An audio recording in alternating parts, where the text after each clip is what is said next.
Hey guys, thanks for watching. Please make sure to subscribe to our YouTube channel and all our social media platforms at Phenoboxing. You can follow my personal social media at Adriana_sports. Enjoy. Pissed off, man.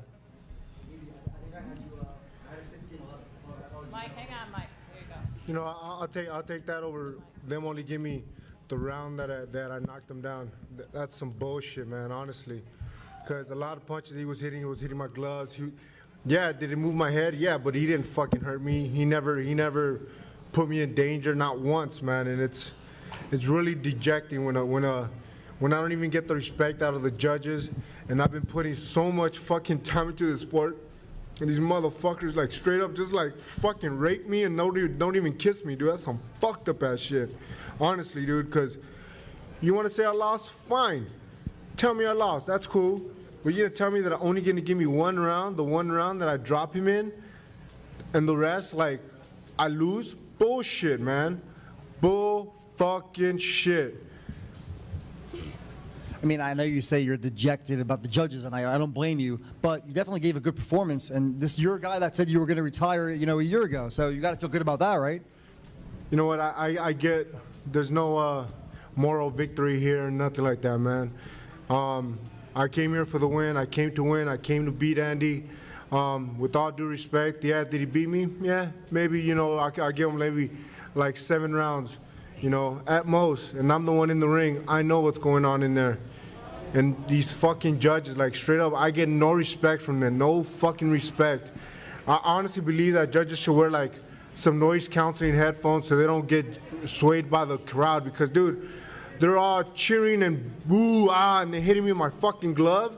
How is that a fucking point? And you're hitting me on my gloves. You're hitting me with me having my hands up. That's bullshit. You know, my respect goes out to Andy. Yeah, maybe he did beat me, but he didn't beat me the way the judges make it seem, man. And like, it's honestly, these judges need to be held accountable. I'm not feeling like fucking LeBron James. They need to have some accountability and why they scored it like that. Why are you only gonna give me 1 round? How? How are you gonna give me just 1 round? I think you bring up a great point, because oftentimes in boxing we hear, oh, well, the right guy won or whatever. But you're right, it's not enough. The judges have to get the rounds right too. So what do you think is the solution?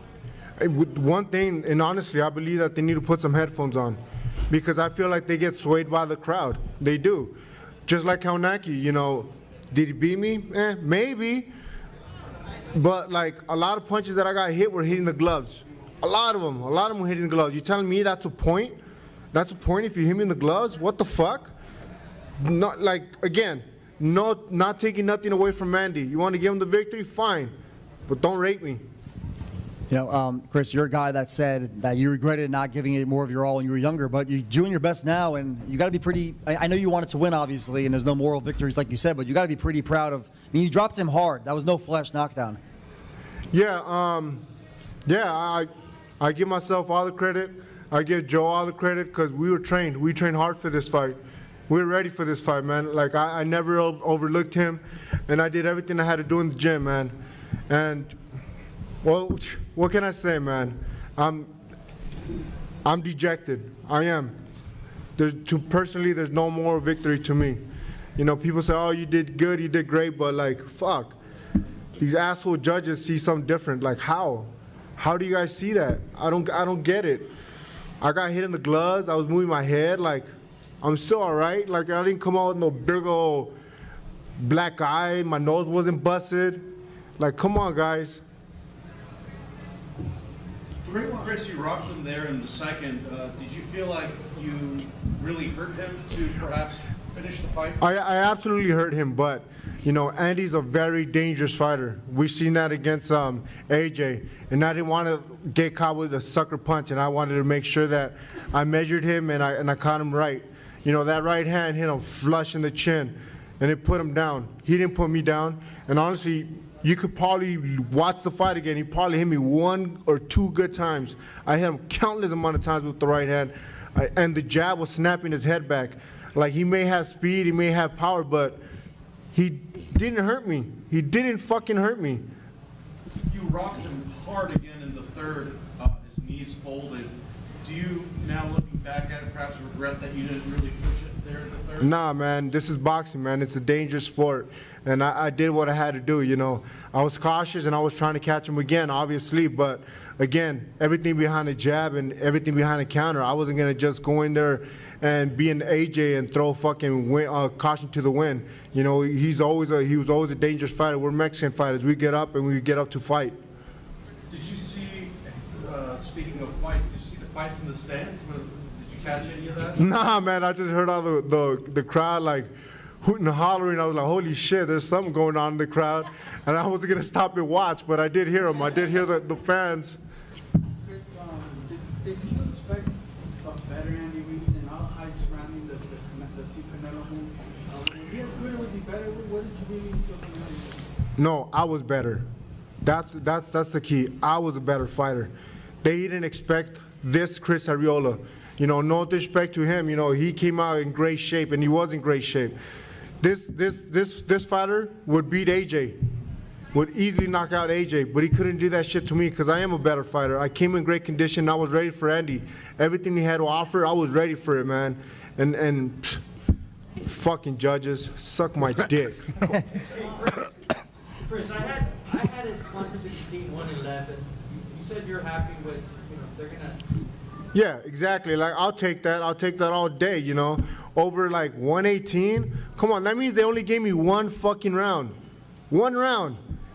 Like, honestly, they honestly need to have some accountability. They need to show me how and why they judge the rounds like that. Like, honestly, how? How, dude? A lot of punches, he was hitting my gloves like this. And yeah, did my glove hit my face? Fuck, my own glove hit my face. Sorry. But dude, his glove never touched me in my face in order for them to give him that fucking round, man. You're always giving it your all. That I expect that. I can't speak for everyone else. Have we seen the last thing? I know you're frustrated, but you usually yourself, you know what? Fuck these judges, I want to come back and I want to. You know, these judges just leave a sour taste in my mouth, man. It makes me feel like, why am I doing this? Why am I doing this when they're fucking turning around and just raping me? And that's exactly what I got right now. I got it straight up the ass. Like, for reals. Yeah, no Vaseline, Joe. It hurt. I cried. That's not fair. I know, it's not fair at all.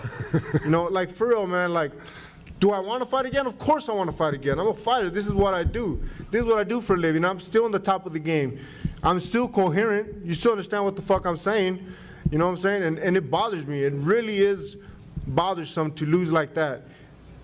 You know, to your point, you said that you were better than they expected, and you were a big time prospect. You were always a talented guy. You admitted yourself that you didn't give it your all earlier on, but now, you know, two straight tough guys in Kovnatski and Ruiz. You gave them both really good fights. Why not fight like a Dillian White next? There's Luis Ortiz. Who do you want to fight? So I think there's some really big fights for you still. You know what? You know, I'm gonna do whatever Al tells me. If I fight Ruiz again, hell yeah, let's do that shit again. Let's run it back. You know, I think another Ruiz fight will be great. But Dillian White, you know, at the end of the day, Dillian White, is that the steroid guy? Is that the guy that sets his got popped for steroids or some shit? Yep. Whatever. Regardless, man, I don't care. Whoever wants to fight me, they could get it. You know, this fight was just. Let's go to the Zoom questions, please. Andrew, take it away. Sorry, man. Sorry. I'm very just in my own little fucking world. Go ahead, We'll Andrew. take a couple questions from Zoom now. As y'all can see, we also have Joe Goosen on the dais. Our first question here will come from Jeremy Harridges. Jeremy, please unmute yourself, say who you're with, and ask your question. Hi, this is Jeremy Harridges with Fansided.com. Chris, I noticed that you got hit in like the left shoulder blade somewhere around the 8th round. How did that affect you, and what did you feel for the remainder of the fight? Nah, it didn't affect me. It's just part of boxing, man. It's just shake it off and keep fucking fighting. You know, it's part of boxing. There's always injuries in boxing. There's always injuries in sparring. You know, that's why we spar so much, you know, because things happen in sparring, and got to learn to overcome them. And trust me, it had no bearing in the fight. It had no bearing on the scorecard. And I kept fighting the way I fight. You know, I kept throwing the jab. And, you know, let's be honest, you know, he had a good jab. He had a good jab himself. But trust me, if you guys look back at it and turn down the volume, I snapped his head back a lot with my jab, a lot more than he snapped my head back. Around the ring, you looked very quick on your feet. How much do you attribute that to your conditioning and your weight for this fight? You know what? You guys are always harboring in weight, but it's not about weight. It's about being in boxing condition. That's what I attribute all this moving around, being able to move around. We were in boxing shape. You know, if you tell me to go run a marathon, I couldn't run a marathon right now. But if you tell me to go another 12 rounds, I may be able to go another 12 rounds. I'm in great boxing shape. Let's remember that. We are training for a boxing fight. We're not training to run. We're not training for nothing. You know, me and Joe and Jonathan, we worked every day on our toes, inside, outside, whatever it was, we were ready for whatever we had to do to win the fight. It's going to come from Jim Conlon. Jim, please unmute yourself, say who you're with, and ask your question. Hi, Chris. I'm just wondering, in those closing last championship rounds, in the corner in the 10th round, did you and your coach feel that you were ahead going into those last 2 rounds? No, then we never counted the judges. We never thought that we were ahead. And the thing is, we never talk about that. We talk about working about winning rounds one by one. And you know what, dude? Honestly, I gave myself 1 or 2 of those rounds, man. I wasn't tired. I was never tired. You know, the one thing that I was just very cautious about him, very cautious about his counter punches, very cautious about his right hand. You know, a lot of punches I caught in my gloves. I moved my head. Yeah, I actually moved my head. You know, I countered too. I was countering pretty good too. I wasn't getting no credit for none of that shit. I didn't get no oohs and ahs for that, and it's very dejecting, very pisses me off. Knocked Andy in the 2nd round. Did you feel at that stage you were going to take him, that possible another knockout was on the cards in that 2nd round? I didn't want to get confident like AJ did. You know, talking about Andy, he's one of those fighters that get back up and he throws more punches, and he throws punches with power because he doesn't want to. He has that Mexican spirit, and I had to be cautious. Yeah, I knew he was hurt. He was still hurt even in the 4th round after that. And you know what? That's boxing, man. You know, I respected him a little too much, maybe. I respected maybe his power a little too much, and I didn't go in for the kill. But, you know, with all due respect, I had to do it.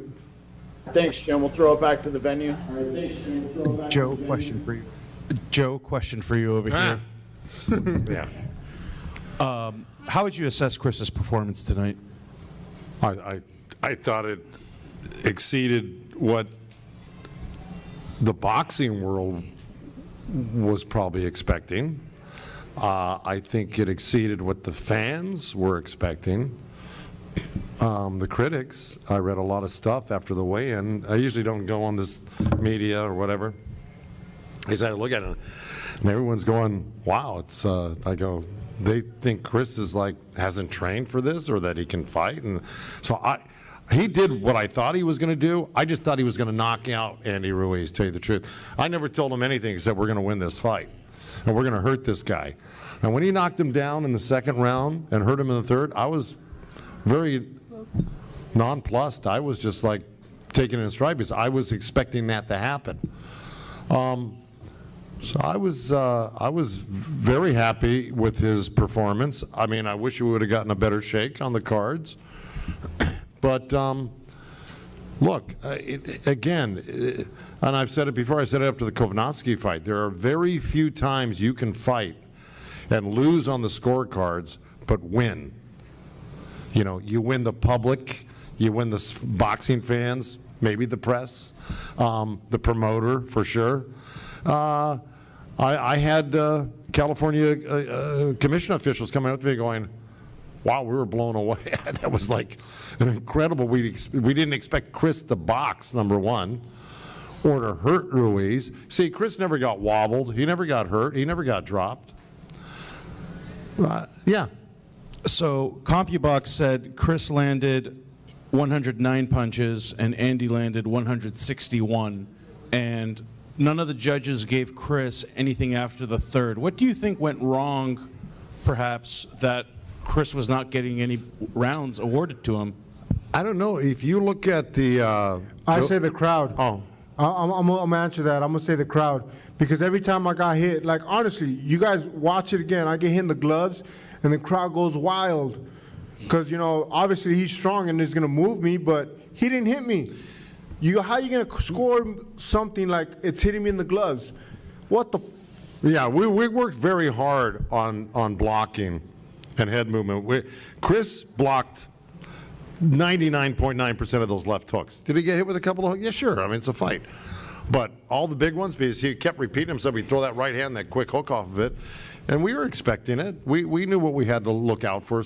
But we put as many rounds in defensively in the gym as we did offensively. So we were prepared for it, and I thought Chris did an outstanding job defensively. Yeah, Chris, what was the deal with your left arm? I noticed you were shaking it a bunch. You were looking at it, maybe your elbow, your arm, your hands. You know, no, it was like once. I was probably after the 9th round. He hit me like in the shoulder blade, and I almost felt like he almost dislocated my shoulder. Like for real, he's a strong dude, man. And you know, I just had to shake it off and just keep fighting, man. It's just part of boxing, man. You know, I'm an old dude. You know, there's a couple things that cricks and crackles and shit like that, but other than that, man, it did not affect you. I kept throwing the hand. I kept throwing my jab and stuff like that. And honestly, when I threw my jab, I snapped his head back a couple times, more than a couple times, man. And lastly, you know, in Andy Ruiz, he's younger, of course, and he's a guy like yourself that's battled some weight issues and, you know, scrutiny. What do you see in him that maybe reminds you of yourself, or like where do you see him going, I guess? Wherever he wants to go. And to be honest with you, you know, he's going to have another opportunity. He's going to have more opportunities to prove himself, you know, and if he wants to run it back, God willing, let's do it again, you know. This wasn't a bad fight. It was a great fight in my eyes. And, you know, wherever we go, I'm ready. I'm okay with it. I'm okay with keep fighting. I'm okay with retiring. I'm okay with whatever happens, man. Thanks. You fought Wilder and Andy now. Who wins if they fight each other? Andy. And the only reason I say Andy is because, you know, his hands feeding and he's relentless. But, you know, then again, let's think about this. If he stays on the outside, Wilder chews him up. He can't do that. You know, he has to get his ass in the inside, move his head, and get back in there, you know. But I'll be Wilder my damn self. Thank you. We done? Yes. One interview over here for you. But you got to come down. While you love this.